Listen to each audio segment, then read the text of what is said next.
Ustedes vieron recién que esta cosa es un fusible en tracción, básicamente.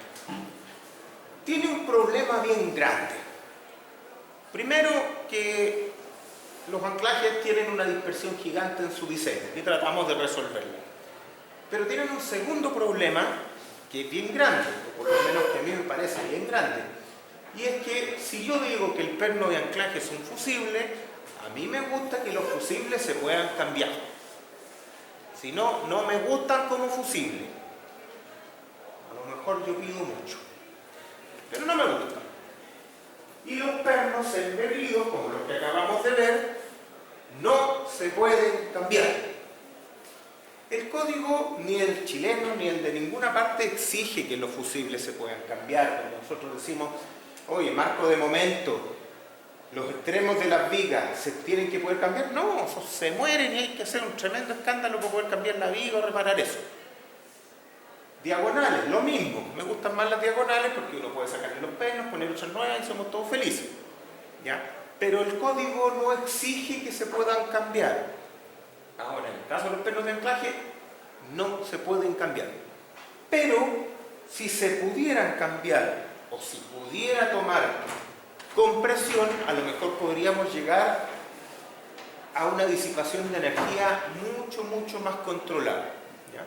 Si pensamos eso, y solo pensando, si el detallamiento de un perno, en lugar de ir de allá hasta acá abajo con una sola pieza, lo detalláramos un poco diferente, por ejemplo, ocupando el empalme mecánico, ¿cierto? Dejando una parte absolutamente embebida en el hormigón y diferenciando esta parte de abajo de su parte que se puede estirar, de su barra que se puede estirar, podríamos llegar a una solución bastante más coherente de lo que estamos usando.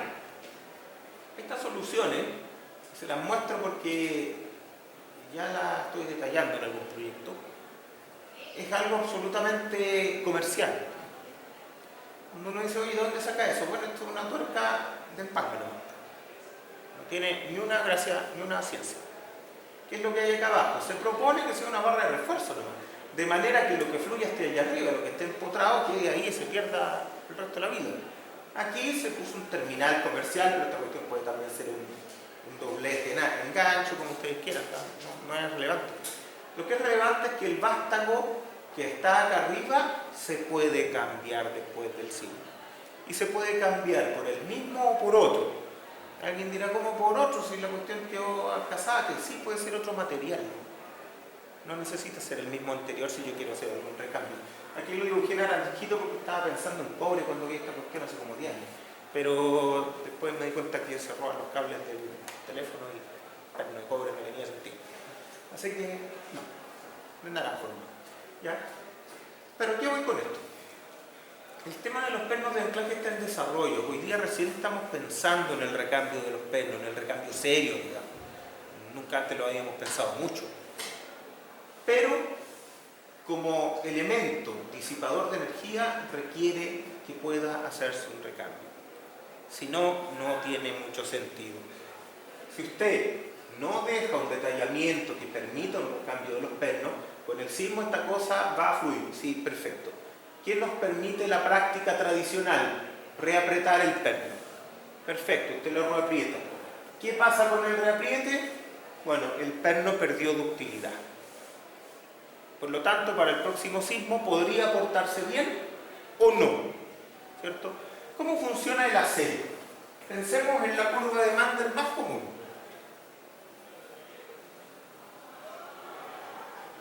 Esa es la curva de Mander más común. Digamos que esta cosa ya se corta al 20%, el 10% estará aquí para el que fue diseñado.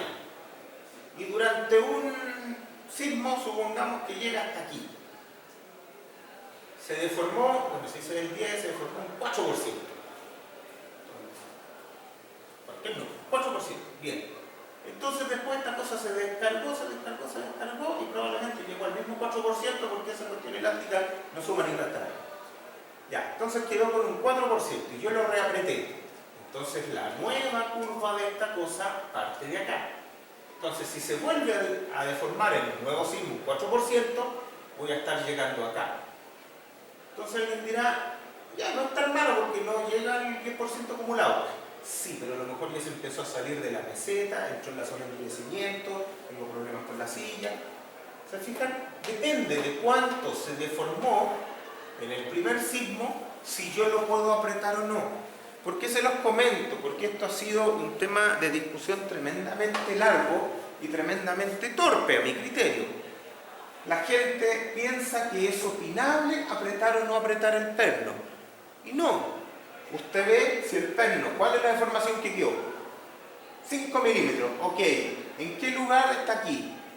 ¿Está acá o está por allá? Si está por acá, reapriételo, no hay ningún problema. Si está por allá, sonó el perno. Listo. No es un asunto de opinión, es un asunto de meter los dedos en la calculadora. ¿Ya? Pero en terreno se ve mucho esta cosa de no, yo creo que sí, yo creo que no. No, esta cosa se calcula y uno sabe al tiro qué pasó.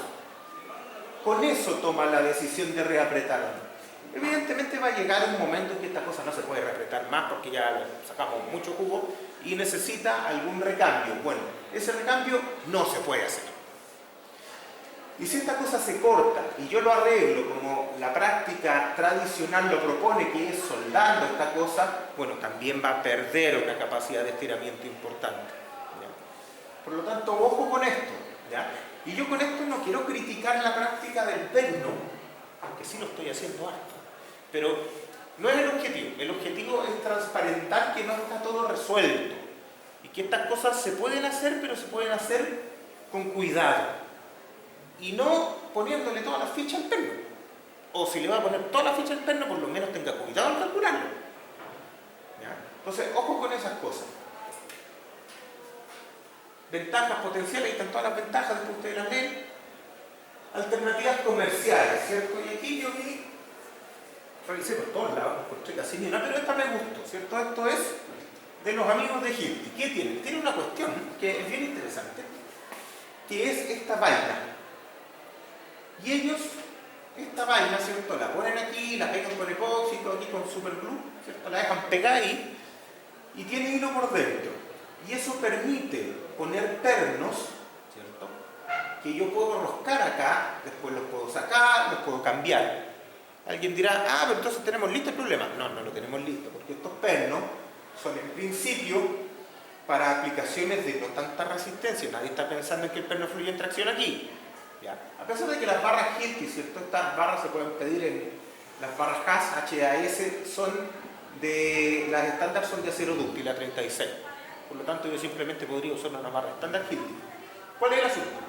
Que la tracción es muy grande, por lo tanto, yo debería penetrar mucho para acá y poner esto por acá abajo.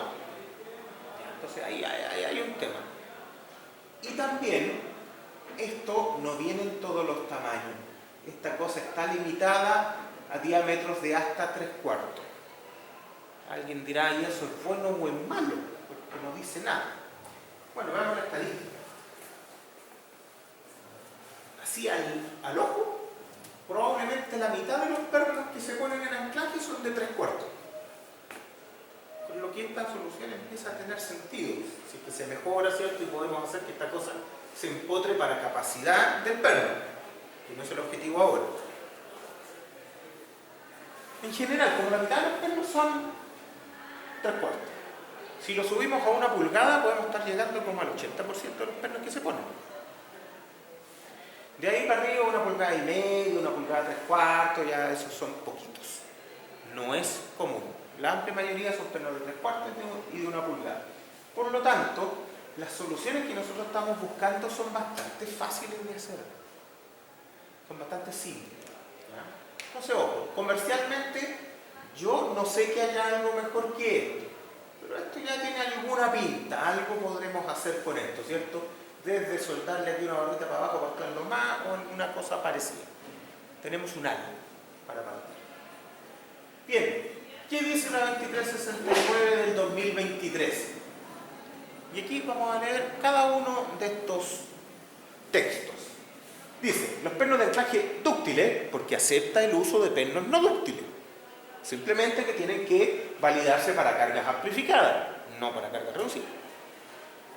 Los pernos de anclaje dúctiles se deben fabricar con aceros cuyo alargamiento de la rotura mínimo sea 20% en la probeta de 50 milímetros. En todos los casos, el alargamiento de rotura de acero para pernos de anclaje no debe ser inferior al 14% en esa misma probeta. Ya, o sea, para que sea dúctil tiene que tener 20 o más, para que sea perno tiene que ser 14 o más. El 14 no es difícil de proveer, por lo tanto estamos bien. El 20 no es tan fácil. No es difícil, pero no es tan fácil. ¿Ya? Anclajes. Los apoyos de estructuras y equipos que transmiten esfuerzo sísmico a las fundaciones u otro elemento de hormigón se deben conectar por medio de perno de anclaje, llave de corte u otros medios adecuados. ¿Cuáles son los otros medios adecuados? Los que se parezcan a los pernos de anclaje. No hay demasiado para esto. Los pernos de anclaje dúctil se deben detallar considerando silla y el vástago debe permitir su inspección y reparación.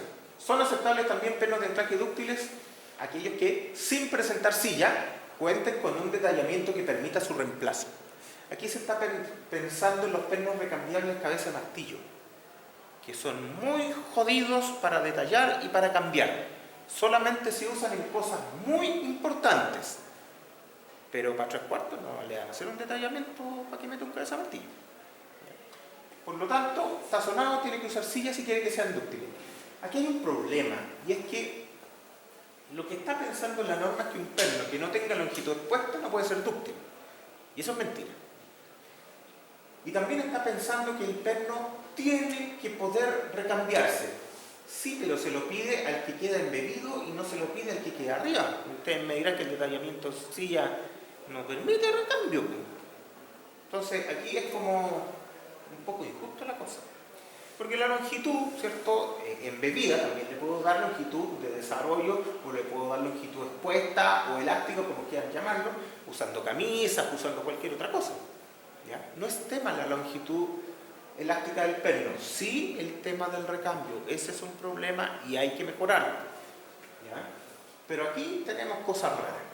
Bueno, entonces bajo la tuerca tiene que tener un hilo 75 para permitir un apriete. Otra vez, 75 viene de la nada. Yo propongo 3 diámetros por lo menos, y si usted más simple, póngale hilo completo a la cuestión y se acaba el problema. ¿Ya?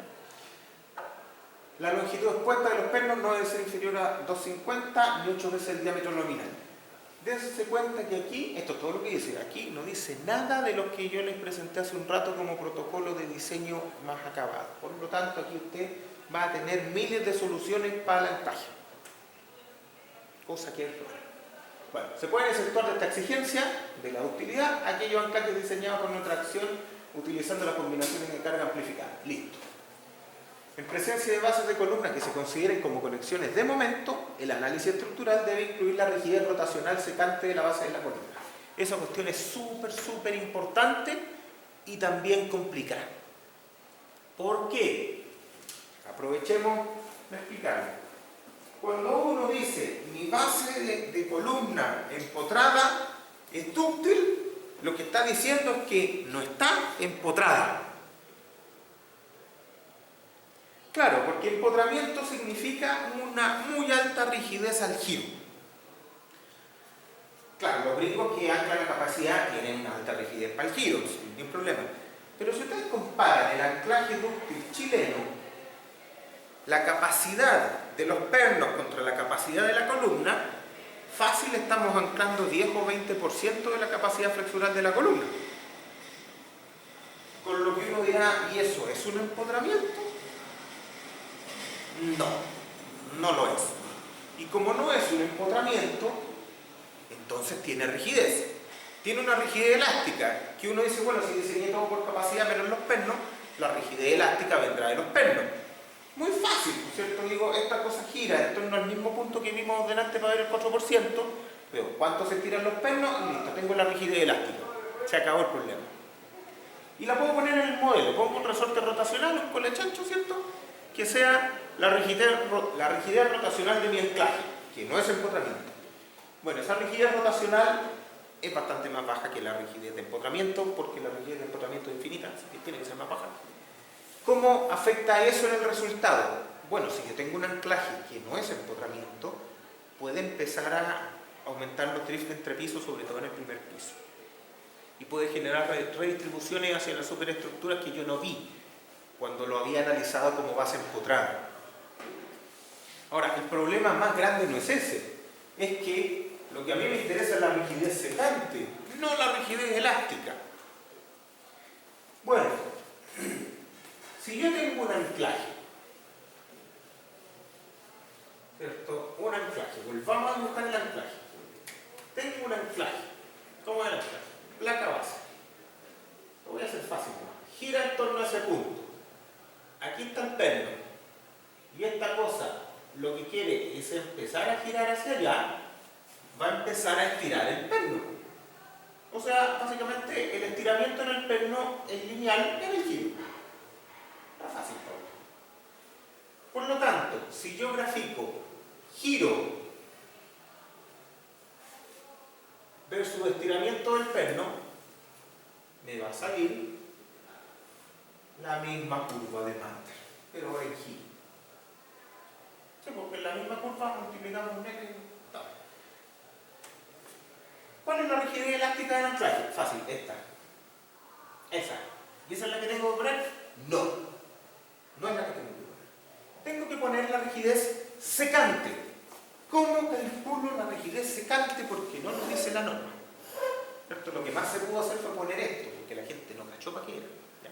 Pero, ¿cuál es el asunto? Yo tengo un estimador de deformaciones claro. ¿Cómo se calculan las deformaciones en esta norma? ¿Cómo se calculan? Exacto, con el espectro de referencia. Exactamente. Con el espectro de referencia, ¿cierto? Yo calculo deformaciones con eso. Por lo tanto, yo le pongo una rigidez cualquiera, o pongámosle el empotramiento. Bien.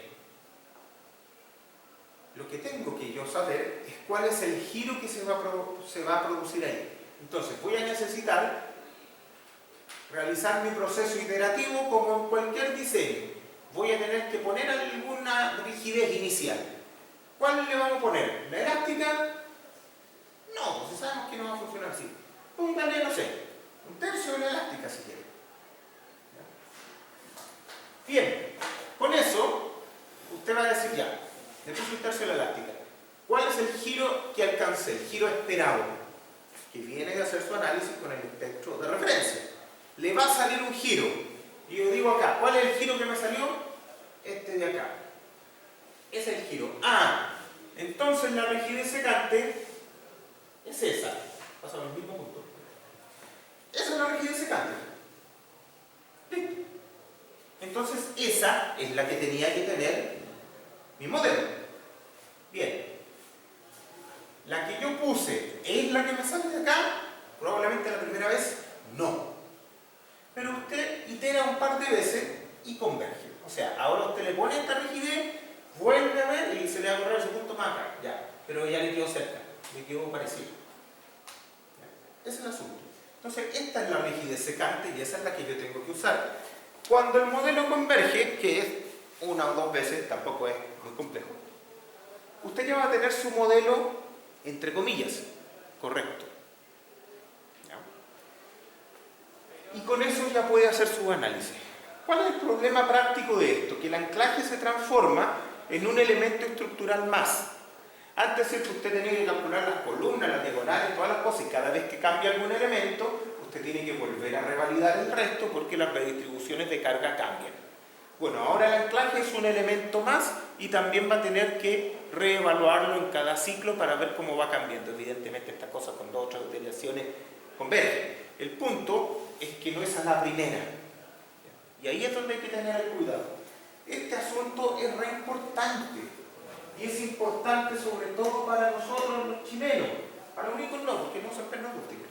Pero el saber que el anclaje tiene una rigidez secante muchísimo menor que la rigidez elástica es lo que me puede conducir a problemas de drift en el primer piso. Seamos transparentes, porque esta cuestión yo la he hecho. A veces no le importa a nadie, no cambia ni un número. Y a veces es súper importante. Entonces, a priori, claro, uno podría pensar, oye, pero eso funciona, no funciona, es necesario, esa es la primera pregunta, ¿es necesario? No sé, yo creo que absolutamente sí, porque no sé cuándo va a ser importante. ¿Ya? Entonces, ojo con eso. Como no sé cuándo va a ser importante, entonces siempre es necesario mirarlo. Ahora, ¿cómo llegamos a la práctica con esto? ¿Cómo se condice con la práctica? Hay algo súper bueno, y es que nosotros no queremos marcos de momento, por lo tanto, no queremos bases empotradas, ¿cierto? Todo en acero tratamos de hacerlo primero arrastrado de forma concéntrica. Solo cuando no se puede nos pasamos al marco de momento. Por lo tanto, esto tiende a estar en un sector minoritario del diseño estructural, pero es importante tenerlo claro. Bueno, nada de esas cosas decía la norma, en todo caso, solo tenía una línea roja. Sigamos, dice, el sistema de anclaje debe considerar llaves de corte o topes sísmicos diseñados para transmitir el total del esfuerzo de corte en el apoyo. El esfuerzo de corte en el apoyo se debe determinar utilizando las combinaciones de carga definidas en 4 o 5 amplificadas. Obvio, porque la llave de corte no es un fusible. Solo los pernos son fusibles, por lo tanto la llave de corte, si no es fusible, tiene que tener carga amplificada. Bueno, y de pasadita el pedestal que agarra la llave también, ¿cierto? Si no, no sirve entonces. Se exceptúan las 5 toneladas, dice, en caso de sistemas de anclaje en los cuales los dispositivos que transmiten las cargas de este elemento de acero hasta el hormigón no cuentan con el guro, se permite considerar la totalidad de dichos pernos. ¿Por qué? Porque en general, vamos a poner acá, dice, apoyo con esfuerzo de corte inferior, considerando solo 2 pernos toman el corte. Claro, porque 2 pernos definen una recta, ¿cierto? Todos los pernos tienen distintas holguras, por lo tanto 2 van a topar primero y esos toman el corte. Después, en sistemas de anclaje con 9 o más pernos, se permite 1/3 de los pernos. En algún lado lo decía, 1/3. ¿Ya? Solo en anclajes donde no hay holguras se permite que todos tomen. ¿Cuáles son esos? Normalmente son los insertos con stud. ¿Ya? Con eso basta con que vienen soldados a una placa y yo los dejo como inserto. Eso no aparece en placas base o en bases de columna, pero sí aparece en otros tipos de conexiones acero-hormigón. En el diseño de llaves de corte, topes sísmicos, otros dispositivos destinados al mismo fin, no se debe considerar la resistencia del mortero de nivelación ni el roce entre placa y hormigón. Eso es algo que es súper discutible porque hace suponer a veces que no existe roce entre la placa base y el mortero y por eso no se permite, pero no es cierto. Hay un roce entre placa y mortero. Lo que dice la norma es que no lo acepta como una forma válida de transferir el corte, pero no está diciendo que no exista. Y esa es una decisión, porque en otros lados, ¿cierto?, se permite perfectamente tomar ese roce, ocuparlo. ¿Ya? Entonces aquí es una decisión el no ocuparlo. Eso tiene que quedar bien claro. El diseño pedestales y zonas de la fundación en contacto directo con el anclaje, vaya a mirarlo al capítulo 9. Listo. Entonces, ustedes se dan cuenta que lo que dice la norma es súper poco sobre anclaje respecto a lo que hay que hacer. Eso es lo que nos conduce a que tengamos tanto problema en el diseño de anclaje y que cada persona lo haga de la forma que quiere. Cosa que en principio no está mal, porque solo tiene que cumplir el código, y el código no le pide mucho. ¿Ya? Entonces, tenemos muchos anclajes que cumplen el código, pero cumplir el código no significa que sean buenos. ¿Ya? Entonces, cuidado con eso. Vamos a mirar aquí un ejemplo a manito. Eso es lo que me gusta a mí. Un ejemplo a manito. Base de columna empotrada. Esta es una base de una IN 50 por 123, cuyas dimensiones son 500, 320 y 8. Evidentemente la altura, ancho de ala, espesor de ala y espesor de ala. En acero A36, que es de toda la vida. 5 pernos de anclaje de 1/4, también a 36 por cada lado. Excelente. Ancho placa de silla, ahí está el ancho placa de silla, 12,5. Ancho placa base, 62,5. Vamos a dibujarlo para que esta cosa sea fácil. Está dibujado más abajo, no lo creo, si no, no lo hubiera escrito así. Ya. Vamos a tener entonces que esto es un IN50, largo placa base 75. O sea, esto es un IN50 que es más o menos así.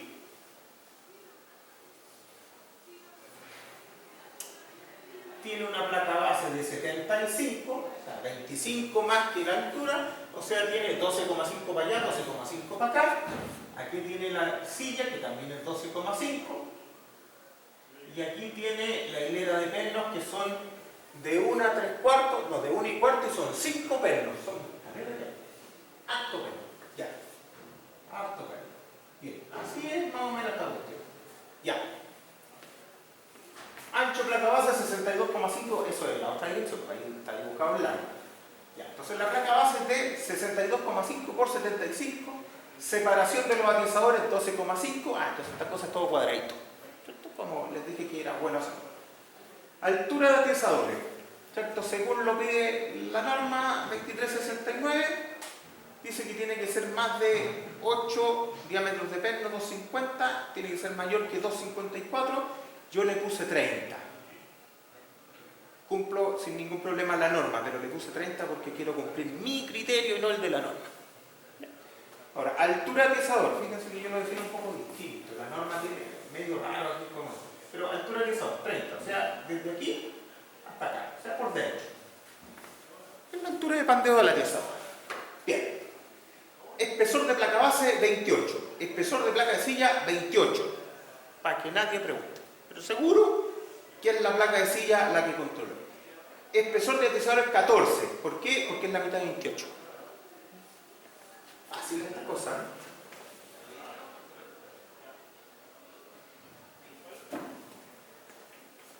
Espesor de atizador de alma, 8. Tiene atizador de alma. Apareció aquí un atizador de 8. Claro, tiene 4 pernos, 5 pernos a cada lado, tiene alta carga. Ya. Hormigón del pedestal, G25, antiguo 830, ¿cierto? Resistencia de diseño mínima, ¿cierto? La RFD sería FI, 0,85 F sub C', y resistencia de diseño máxima, 1,7 F sub C'. O sea, varía entre eso. ¿Ya? Estamos en el RFD. O sea, si le quiero pedir resistencia, yo le pediría 138. Si le quiero pedir capacidad, por ejemplo, para diseñar la placa base, quizás le voy a pedir 276. Ahí veo, en realidad. Pero ahí tengo los límites en los que me tengo que mover. Ojo, transición entre ancho, considerar la sección de Whitmore. Ya, esto es una lecera, pero el ala es de 300 y el ancho de la silla es de 62. Entonces, si yo miro de frente, el ala va a llegar acá abajo, va a llegar a la placa base, y yo voy a tener acá la placa de silla que tiene un ancho de 62,5. Y alguien dirá que pasa entre 62,5 y esa. Lo que dice ahí es: considere un ensanchamiento de ala a 30 grados. ¿Ya? ¿Qué es lo que yo les comenté? La idea es que uno considere aquí por lo menos la sección de Whitmore. Con esas 30 grados de cada lado van a generar un traspaso de carga suficientemente suave. ¿Ya? Bien. Validación de los pernos. Es lo primero, ¿cierto? Si los pernos no funcionan, estamos sonados. Y aquí poner harta atención. ¿Ya? Todos estos inventos arbitrarios que yo les presento tienen que poner harta atención. Lo primero es que vamos a usar la guía de diseño 1 de la ISC, la segunda edición, la sección 3,4, que es lo que yo les presenté en las diapositivas, ¿cierto? Para ser consistente. Entonces, ¿cuál es el Q que vamos a usar? El Q es la reacción en el hormigón. Para este diseño vamos a usar el 0,85 F sub C'. Ahí está. Porque esto maximiza la tracción en los pernos. Si uso el otro Q, la tracción en los pernos me sale más chica. ¿Ya? Solo por eso. Bien, meto esta cuestión a estas ecuaciones, que son las que da esa guía, y rápidamente llegamos a lo que queremos. Ahora, una cosa muy importante, y es, yo en ningún lado les di las cargas. Yo les di el elemento. Entonces alguien dirá: ¿y cómo diseño si no tengo el elemento? Y aquí es donde empieza un poco la brujería, que hay gente que le gusta y hay gente que no. Y es que a mí me importa re poco lo que salga de las cargas porque yo diseño para otros niveles. Entonces, sugerencia. Yo no diseño para menos del MP medios. Creo que por aquí lo tengo. MP de la columna medios. ¿Por qué? Porque si no, no tengo una rigidez rotacional suficientemente buena. ¿Ya? Yo con esto me quedo tranquilo al proveer una rigidez rotacional suficientemente alta. ¿Ya? Lo más probable es que si ustedes ven los MU que vienen de las combinaciones de cargas reducidas sean notablemente menor que este. Pueden ser la mitad de este. ¿Ya? Pero yo no diseño para menos de la mitad de esto. La mitad del MP de la columna. O sea, ese es el MP de la columna, ¿cierto? Fácil. Z por FY dividido en 2 y me sale esto. Con eso yo me quedo tranquilo. Si ustedes se fijan, el anclaje sigue siendo dúctil porque está a un 50% de la mínima resistencia flexural de la columna, por lo tanto sigue fallando el anclaje. Entonces esta cuestión no ha perdido su propósito. Simplemente le estoy dando más rigidez para que esta cuestión no ande como chicle. Esa sugerencia que aparece al principio del FU mayor a 0,8, ¿tiene que ver con eso? Es parecido, pero no. Porque eso es para definir el diámetro del perno. Esto es para acotar cuál es la resistencia mínima que le estoy pidiendo al anclaje. El otro está un poquito más adelante cuando ya defino el perno propiamente. ¿Ya? Aquí yo estoy eligiendo no usar cargas menores que esta, pero esta es una elección absolutamente personal, no transferible y que cada uno tiene que tomar. ¿Ya? Bien, más o menos el MP partido por 2. El P sub U, a mí tampoco me gusta trabajar con un P sub U menor que el 10% del P sub G. Entonces agarro la columna, la multiplico por FY y me da el P sub G, la divido por 10 y ahí tengo una banda. Entonces yo agarré aquí el momento, ahí está el momento, lo puse aquí en mi tablita, y ¿con qué lo combino? Con esas tres cargas axiales, compresión 39.7, tracción 39.7 y acá 0,5. ¿Por qué 0,5? No es un cero numérico. Lo que pasa es que se mete un 0 a la ecuación sin definir. ¿Ya? Entonces este es un 0 numérico. ¿Ya? Media tonelada, que es nada. Entonces aquí ustedes dirán, bueno, ¿y cuál de estas cosas causa mayor tracción? Evidentemente que la tracción con el momento, porque tiene el mismo momento en todo. Ahora, como esta cuestión es pedagógica, la resolví para los tres. ¿Cierto? Entonces esta cuestión se resuelve, ¿cierto? Y me sale acá. Tracción en los pernos. Para esta condición, 45 toneladas, para esta condición 64 y para esta 84, evidentemente tenía que ganar, ¿cierto? Y sale 84. Y eso es para todos los pernos. Entonces tengo que mirar qué me sale para cada perno.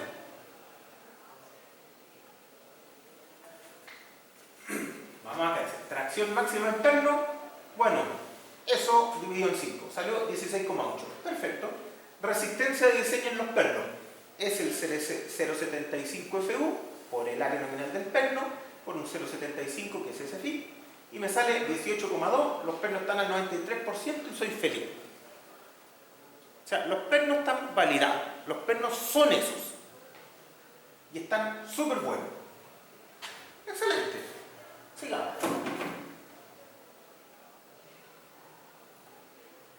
Verificaciones geométricas, ¿cierto? Antes de seguir, porque si no hay que reajustar estas cosas. Verificación geométrica. Se propone tolerar un giro de 4%. ¿Por qué se propone? Porque ni un código lo pide. Se propone. Bien, estiramiento de perno será el θ por D, ¿cierto? ¿Cuánto es el D? Ahí sale 68,7, que básicamente es desde ese punto hasta el perno, ¿cierto? 67,8. Por lo tanto, el alargamiento de los pernos va a ser 2,75 centímetros. No es tan poquito, ¿eh? 2,75 es harto. Pero anda por ahí el diámetro del perno.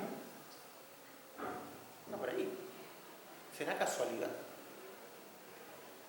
¿No? Con el tiempo lo sabrán. No les voy a spoilear. Ya. Para los pernos, entonces. Digamos que el E que voy a tolerar es la mitad del EU. 10%, sugerido aquí, sugerido porque nadie me ha dicho que no, así que 10%. Ya. Longitud expuesta. ¿Cuál es la que tenemos? Dice, ¿cuál es la mínima? Es el máximo entre esas dos, ¿cierto? Ahí está el delta partido en este, para que me dé la longitud. Los 10 phi y la longitud mínima que tengo que usar es 31,8. Ya. Para que se pueda alargar el 10%, ahí está metido, ¿cierto? Entonces esta cuestión tiene que tener una longitud mínima de 31,8. Excelente. Y la longitud máxima, los 12 diámetros, 38,1. Ya está. Si se fijan, con este asunto de estar entre el 10, el 12 y cumplir con eso, estoy controlando el diámetro. Si no me resulta con el 1/4, tendré que cambiar el diámetro para que esté entre estos límites. Y aquí es donde viene el ajuste. Yo no puedo poner un perno independiente de su diámetro, independiente de su giro, independiente de todas las cuestiones. Entonces aquí es donde se empieza a casar esto. Probablemente si yo hubiera puesto un perno de 1 pulgada, me queda agarrado por el mínimo, ¿cierto? O por el máximo, pero me va a quedar agarrado ahí. No lo voy a poder usar con esas condiciones geométricas. ¿Ya? Bueno, en este caso, ¿cierto? Me da que el máximo es 38, el mínimo es 31,2. ¿Y cuánto estoy usando yo? Longitud expuesta provista, dice, es la altura del atizador más los dos espesores de placa. Estoy usando 35,6. Estoy justo entre medio. Estoy bien. Estoy bien. Por lo tanto, las condiciones geométricas que tengo, puedo interpretar que pueden tolerar un giro de esta base al 4%, aunque no lo quiero, no quiero llegar a eso ni por si acaso, pero podrían llegar a tolerarlo. Eso es lo que estoy buscando. Bueno, todos contentos. Seguimos. Verificación de la silla. Dice, aquí está. ¿Cuál es el T sub U para verificar la silla? Bueno, FI por RI por A sub G. El RI lo vamos a asumir en 1,5 por A0 a 36. Podría ser 1,3, pero vamos a ser conservadores, 1,5. Y el FU 0,75 A sub G, que no controla. Entonces ahora el perno tiene un T sub U de 30. Acuérdense que para diseñar, para validar el perno, usé como 16 toneladas. Pero ahora para diseñar la silla uso 30, porque lo que quiero es que la silla soporte la afluencia esperada del perno. Ya, entonces tengo 30. Me meto aquí, ¿cierto? Y el FIMN, lo tengo ahí, 4,46 toneladas centímetros por centímetro. Recuerden que el espesor de la placa silla es 28. Y el factor de líneas de fluencia que tengo acá, ¿está ahí? Bueno, esta es una silla cuadrada, así que está lo mismo. La holgura para la perforación es 1/8. Entonces llego, factor de líneas de fluencia 6,6, y me queda trabajando la silla a 1,02. Con lo que me sirve, soy bastante feliz con eso. 1,02.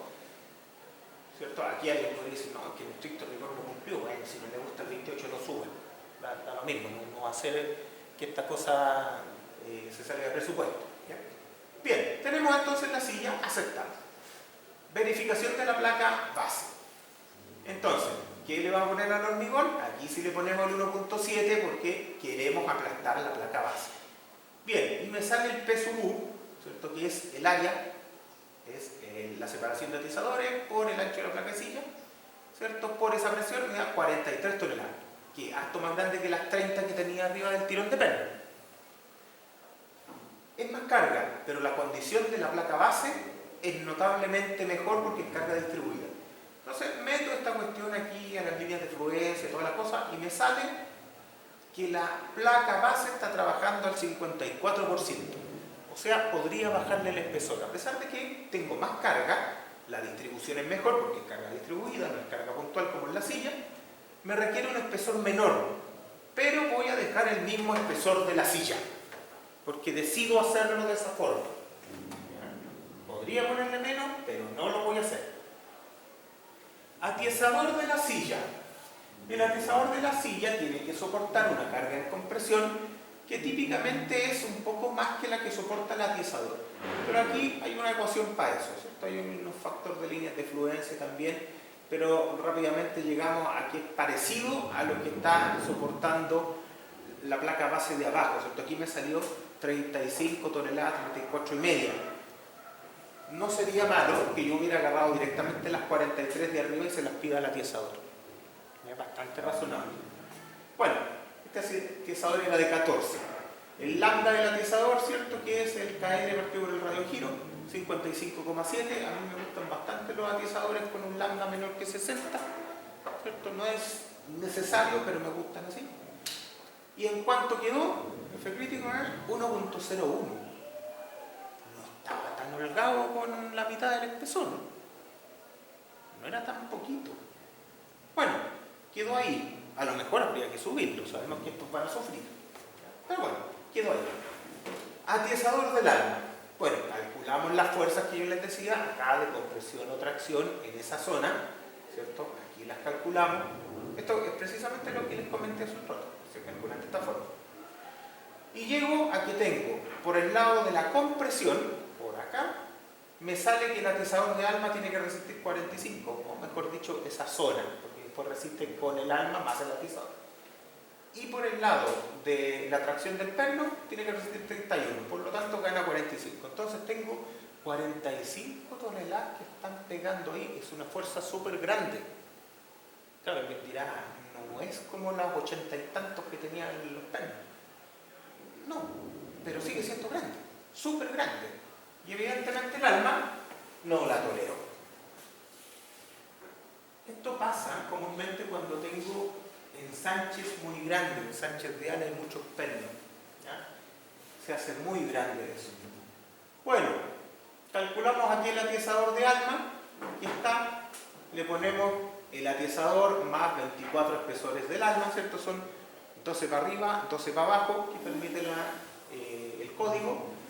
Con eso me da el área y veo cuánto está trabajando a 94% y estamos todos contentos. Ni un problema. Entonces el atiezador funcionó también.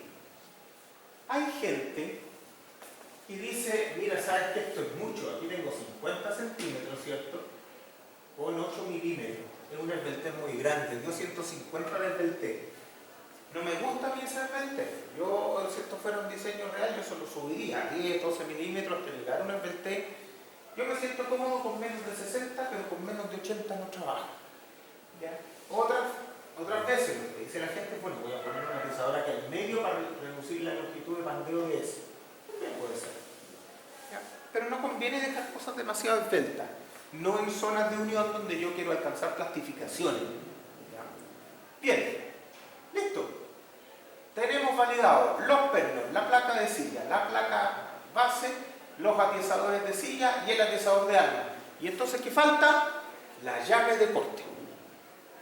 Falta la llave de corte. Pero tampoco tengo cargas para la llave de corte. Entonces, ¿qué dice acá? Dice, bueno, ¿cómo evaluamos la llave de corte? A ver, normalmente el corte máximo que puede llegar es el que genera plastificación. ¿Genera plastificación dónde? Arriba y abajo. ¿Cierto? Dije, a ver, si es un marco de momento, tiene que generar plastificación en las vigas. Pero supongamos que no. Supongamos que esto plastifica abajo y arriba del primer piso. ¿Por qué? Porque es un máximo. Entonces dijimos, si plastifica la columna, cosa que no va a pasar porque sabemos que abajo va a plastificar el anclaje, pero de todas maneras, supongamos que plastifica la columna arriba y abajo, entonces el corte máximo que puede llegar es 2 veces el MPE de la columna partido por la altura de piso. La altura de piso la aproximé por 10 veces la altura de columna, más o menos, una cosa así. Aquí dieron 5 metros, más o menos razonable. Y salieron 50 toneladas. Estas 50 toneladas son una cuota superior, porque sé que el corte tiene que ser menor, porque si llegamos a ese corte, se está plastificando la columna, y la columna no se va a plastificar. Pero de ahí saqué un corte. Bueno, con ese corte, ¿cierto? Digo, a ver, ¿cuál es el área de aplastamiento de hormigón que necesito? Y aquí ocupé el 0,85 para ver cuál es el área que la llave de corte va a aplastar contra el hormigón. Entonces puse acá, probar una llave de 300 por 300 con un grout de 50, porque esta cuestión es grande. Aquí puse el tiro un grout de 50.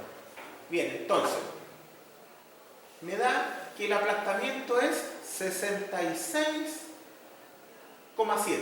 Aquí me falta algo. Aquí digo que necesito 360 centímetros cuadrados de aplastamiento, pero evidentemente 30 por 30 ya son 900, entonces ya cumplí. O sea, no es el aplastamiento en el hormigón lo que controla. ¿Cuánto me da de aplastamiento en el hormigón? Me da 66,7. Bien. Y me voy a la ecuación más simple de las que les mostré en la diapositiva, que el momento va a ser 0,12 del V sub, 6 toneladas centímetros por centímetro. Perfecto. Con una placa, que es la que tengo, ¿cierto? Calculo cómo anda y me da que... No, perdón, despejo. Me da que el espesor tiene que ser mayor a 32. Problema. A lo mejor no les dije esto, por eso no ven el problema. Pero me está saliendo que el espesor de la llave de corte tiene que ser mayor que 3,2 centímetros y la placa base es de 28. El espesor de la llave de corte tradicionalmente no se acepta como mayor al de la placa base porque no empotraría bien a esta plancha. Es súper discutible, pero eso es lo que se ocupa en la práctica. Por lo tanto, esto me está diciendo que si yo necesito una placa de una llave de corte de 32 o 35, tendría que subir la placa base. Eso es lo primero. Podría hacerlo, pero no lo hice. ¿Qué es lo que sí hice? Dije, la teoría elástica no me sirvió para lo que yo quiero, así que me voy a las líneas de fluencia. El método de líneas de fluencia, ¿cierto? No se los voy a pasar en detalle, pero les voy a comentar lo que se hizo acá.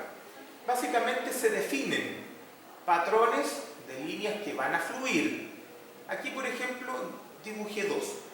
Una forma y otra forma, ¿cierto? ¿Cómo podría fallar esta placa si yo le aplico una carga uniforme hacia atrás, ¿cierto? ¿Qué líneas de fluencia podrían formarse? Aquí puse esa y esa.